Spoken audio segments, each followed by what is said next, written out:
प्यारे बच्चों, सुप्रभात। आप सभी का नागरिक शास्त्र की कक्षा में स्वागत है। आज मैं आपको षष्ठम अध्याय के अंतर्गत जनता सरकार के विषय में पढ़ाऊंगी। सन 1977 के चुनाव के बाद नेताओं के मध्य प्रधानमंत्री बनने की प्रतिस्पर्धा हो रही थी। इस प्रतिस्पर्धा में मोरारजी देसाई, चरण सिंह और जगजीवन राम शामिल थे। सन 1966-67 से ही मोरारजी देसाई इंदिरा गांधी के प्रतिद्वंदी थे।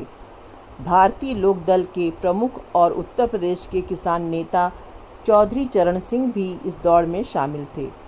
कांग्रेसी सरकारों में मंत्री पद पर रहने का जगजीवन राम को काफ़ी अनुभव था। अंत में मोरारजी देसाई प्रधानमंत्री बने, लेकिन इससे जनता पार्टी के भीतर सत्ता पाने की होड़ समाप्त नहीं हुई। आपातकाल का विरोध जनता पार्टी को केवल कुछ ही समय तक एक साथ रख सका। जनता पार्टी के आलोचकों ने कहा, जनता पार्टी के पास किसी निश्चित दिशा, नेतृत्व या एक साझे कार्यक्रम का अभाव था। जनता पार्टी की सरकार पूर्व की कांग्रेस सरकार द्वारा अपनाई गई नीतियों में कोई महत्वपूर्ण परिवर्तन नहीं ला सकी। अंत में जनता पार्टी बिखर गई और केवल 18 माह में ही मोरारजी देसाई के नेतृत्व वाली सरकार ने अपना बहुमत खो दिया।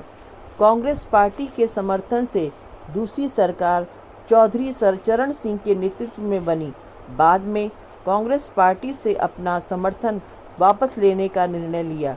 इस कारण केवल 4 महीने में ही चौधरी चरण सिंह की सरकार भी गिर गई। जनवरी 1980 में नए सिरे से लोकसभा के चुनाव हुए। इन चुनाव में जनता पार्टी को करारी हार का सामना करना पड़ा। उत्तरी भारत में जनता पार्टी की हार हुई। इंदिरा गांधी के नेतृत्व में कांग्रेस पार्टी ने सन 1980 के चुनाव में एक बार पुनः सन 1971 के चुनाव वाली कहानी दोहराते हुए भारी सफलता प्राप्त की। 353 सीटें जीतकर कांग्रेस पार्टी सत्ता में आई।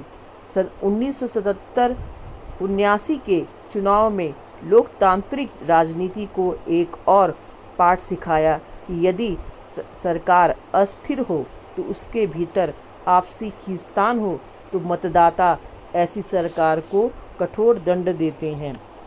बच्चों, अब आपातकाल की घोषणा का भारतीय लोकतंत्र एवं भारत की दलीय प्रणाली पर क्या प्रभाव पड़ा, इस विषय पर चर्चा करते हैं। लोकतंत्री ढंग से चुनी गई इंदिरा गांधी की सरकार द्वारा 25 जून 1975 को जयप्रकाश नारायण व उसके अनुयायी छात्र संघों व विरोधी दलों द्वारा कार्य न करने देने की आड़ में आपातकाल की घोषणा की गई। यह आपातकालीन घोषणा भारतीय लोकतंत्र पर एक धब्बे के समान मानी गई, जिसके कारण निम्न प्रकार से थे। नंबर 1, आपातकाल की घोषणा तब की जाती है जब देश संकट की विशेष परिस्थितियों का सामना कर रहा हो, परंतु सन 1975 में देश में ऐसे घोर संकट नहीं थे, जिन कारणों का हवाला देकर आपातकाल की घोषणा की गई थी। उन मुद्दों को सरकार अपनी साधारण शक्तियों से भी समाप्त कर सकती थी, परंतु इस घोषणा के पीछे सरकार का अपनी सत्ता को बचाने का निजी स्वार्थ था। नंबर 2, कारण सरकार ने कहा कि आपातकाल के माध्यम से वह कानून व्यवस्था ठीक करना चाहती थी तथा गरीब के हितों में कार्यक्रम लागू करना चाहती थी। उसने 20 सूत्रीय कार्यक्रम की घोषणा की और उसे लागू करने का संकल्प दोहराया, परंतु सरकार अधिकांश वादों को पूरा करने में सफल नहीं हो सकी। इसके अतिरिक्त आपातकाल में जनता पर घोर अत्याचार किए गए, विरोधी नेताओं को जेलों में बिना कारण बताए बंद किया गया, प्रेस पर कई प्रकार की पाबंदी लगा दी गई, जनता के मौलिक अधिकारों का हनन हुआ, सरकारी अधिकारियों का वेतन कम किया गया तथा अन्य तरीकों से भी आर्थिक शोषण किया गया। नसबंदी अभियान को जनता पर जबरदस्ती थोपा गया।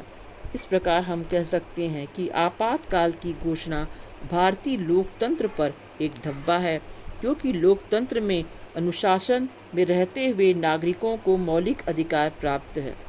अब बच्चों, इस घोषणा का भारतीय दलीय प्रणाली पर क्या प्रभाव पड़ा, इस विषय पर हम चर्चा करते हैं। पहला प्रभाव, उत्तर भारत में विपक्ष ने लोकतंत्र बचाओ के नारे पर चुनाव लड़ा। जनादेश निर्णायक तौर पर आपातकाल के विरुद्ध था। कांग्रेस को लोकतंत्र विरोधी मानकर जनता ने सन 1977 के चुनाव में भारी पराजय दिलाई। नंबर 2 प्रभाव, 18 माह के आपातकाल के बाद जनवरी 1977 में सरकार ने चुनाव कराने का निर्णय लिया। सन 1977 के चुनाव को जनता पार्टी ने आपातकाल के ऊपर जनमत संग्रह का रूप दिया। लोकसभा की मात्र 153 सीटें कांग्रेस को मिली थी, उसे 35% से भी कम वोट प्राप्त हुए। जनता पार्टी और उसके साथी दलों को लोकसभा की कुल 543 सीटों में से 330 सीटें प्राप्त हुईं। जनता पार्टी स्वयं 298 सीटों पर जीत गई और उसे स्पष्ट बहुमत प्राप्त हुआ। उत्तर भारत के चुनावी वातावरण कांग्रेस के बिल्कुल खिलाफ थे। इंदिरा गांधी रायबरेली से व उनके पुत्र संजय गांधी अमेठी से चुनाव हार गए। नंबर 3 प्रभाव, सन 1977 के चुनाव ने एक दलीय प्रभुत्व के दौर को समाप्त कर दिया। नंबर 4 प्रभाव, सन 1977 के चुनाव के बाद कांग्रेस को कभी भी बहुमत नहीं मिला। धीरे धीरे गठबंधन की सरकारों के बनने का क्रम यहीं से प्रारंभ हुआ। अब बच्चों, नागरिक स्वतंत्रताओं के संगठनों का उदय। आपातकाल के दौरान नागरिक स्वतंत्रताओं पर व्यापक प्रतिबंध लगाया गया, जिसमें मौलिक अधिकारों को स्थगित कर दिया गया, प्रेस पर प्रतिबंध लगा दिया गया, न्यायपालिका की शक्ति को सीमित कर दिया गया तथा जो लोग आपातकाल का विरोध कर रहे थे उन्हें जेलों में डाल दिया गया था। आपातकाल के समय निरोधक नज़रबंदी का भी बहुत प्रयोग किया गया। इससे ये पता चलता है कि जो धाराएं लोगों के जीवन की सुरक्षा की गारंटी है, उनमें कुछ कमियां मौजूद थीं। आपातकाल के पश्चात इन कमियों को दूर करने का प्रयास किया गया। अतः आपातकाल एवं इसके बाद नागरिक स्वतंत्रता संगठनों के उदय एवं प्रसार में कुछ प्रगति हुई, जिसकी व्याख्या इस प्रकार है। नंबर 1, गांधीवादी दृष्टिकोण तथा नव निर्माण समिति का गठन। गांधीवादी दृष्टिकोण जयप्रकाश नारायण से संबंधित था। जयप्रकाश नारायण ने बिहार आंदोलन के समय दल विहीन लोकतंत्र तथा पूर्ण क्रांति का नारा दिया था। इस उद्देश्य की पूर्ति के लिए उन्होंने विनोबा भावे के भूदान आंदोलन को भी इसमें शामिल किया।